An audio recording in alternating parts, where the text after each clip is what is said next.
নতুন পে স্কেলে মহার্ঘ ভাতা ঘোষণা, কোন গ্রেডের কত টাকা বাড়ছে?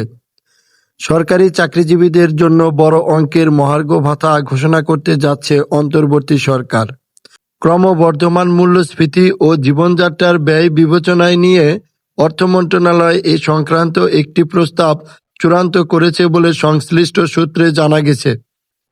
সূত্র জানায়, এবারের মহার্ঘ ভাতা নির্ধারণে উচ্চপদস্থ কর্মকর্তাদের তুলনায় নিম্ন ও মধ্য গ্রেডের কর্মচারীদের আর্থিক সুবিধাকে বেশি গুরুত্ব দেওয়া হয়েছে।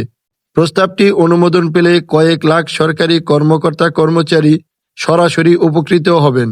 গ্রেড ভেদে মহার্ঘ ভাতা 3 ভাগে ভাগ করা হয়েছে।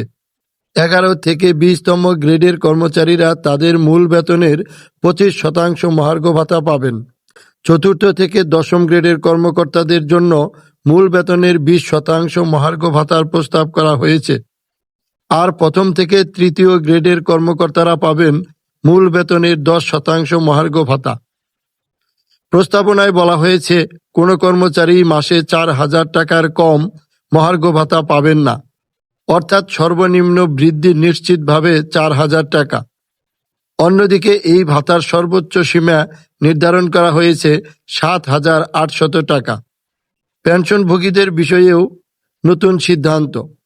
মহার্ঘ ভাতার আওতায় অবসরপ্রাপ্ত পেনশনভোগীরাও অন্তর্ভুক্ত থাকবেন বলে প্রস্তাবে উল্লেখ করা হয়েছে। তবে একই সঙ্গে বিগত সরকারের দেয়া 5% বিশেষ প্রণোদনা বাতিল করা হবে। সংশ্লিষ্ট কর্মকর্তারা জানান, প্রস্তাবিত মহার্ঘ ভাতার অঙ্ক বিদ্যমান 5% প্রণোদনার তুলনায় বেশি হওয়ায় কর্মচারীরা সামগ্রিকভাবে লাভবান হবেন। জনপ্রশাসন মন্ত্রণালয়ের সিনিয়র সচিব মোখলেসুর রহমান জানিয়েছেন, চলতি অর্থবছরের মধ্যেই মহার্ঘ ভাতা সংক্রান্ত চূড়ান্ত সিদ্ধান্ত ঘোষণা করা হবে। সবকিছু ঠিক থাকলে 2026 সালের ফেব্রুয়ারি মাসের বেতনের সঙ্গে এই ভাতা কার্যকর হতে পারে। অতিরিক্ত এই ব্যয় নির্বাহে সরকার উন্নয়ন বাজেট থেকে ব্যয় সাশ্রয়ের পরিকল্পনা গ্রহণ করেছে বলেও জানা গেছে।